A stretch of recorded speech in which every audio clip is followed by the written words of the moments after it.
The importance of the role of the tag team, the timer, the R-counter, Grammarian has been questioned a lot, especially by new Toastmasters members. And while these roles have their technical significance when it comes to public speaking, they've always had a much more straightforward and more important benefit to me, not from the point of view of the other speakers, but from the point of view of the person who's actually performing these roles. And that's what we're going to discuss here today. Hey, my name is Rideep and I'm the founder of Frantically Speaking, and I love learning about effective communications and sharing those learnings with you so that you can level up your communications game as well.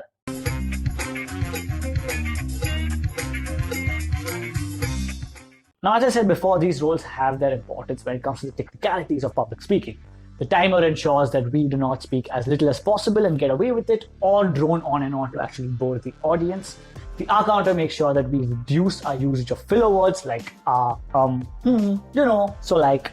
And the Grammarian, of course, ensures that our usage of grammar is correct. And while that's important, I've noticed that when I go outside of Toastmasters, these roles have not really made a tangible difference to my speeches or my presentations or anything along those lines. As long as you've practiced properly, you can pretty much already speak in a given time frame, reduce your usage of filler words, and use correct grammar. What's made these roles beneficial for me is that they actually helped me become a better speaker only when I played these roles. When I started off my Toastmasters journey, I was a ridiculously nervous speaker.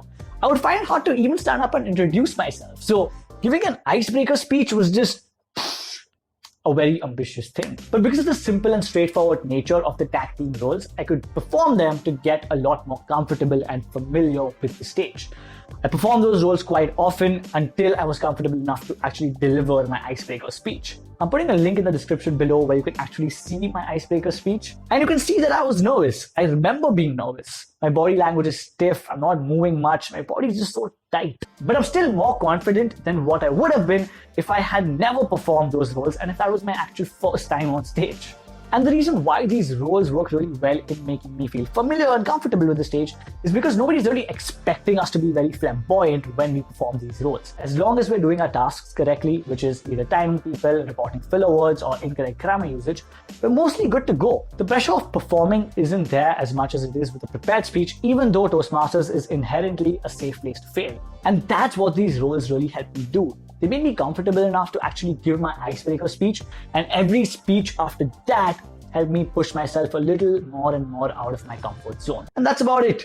What I truly feel is the importance of the tag team role. Now, there is one more reason why you think these roles might be important, is if you're trying to achieve certain levels within your Toastmasters path. Now, frankly, these things never really mattered to me, but if it's within your goals, taking up these roles will help you get there faster. And that's pretty much it. Now, if you're nominated for any of these roles, I'm putting 3 links in the description below. One's for the R counter, one's for the Grammarian, and one's for the timer. These are in-depth articles that will give you a good and holistic understanding of what you need to do to play these roles effectively. We also have sample scripts and reporting templates, which you can download as PDFs, print them out, take them to a meeting. It's all free. And if you have any more questions when it comes to public speaking, Toastmasters, or communications, we have a bunch of in-depth articles and resources dedicated just for that. So go check out franticallyspeaking.com.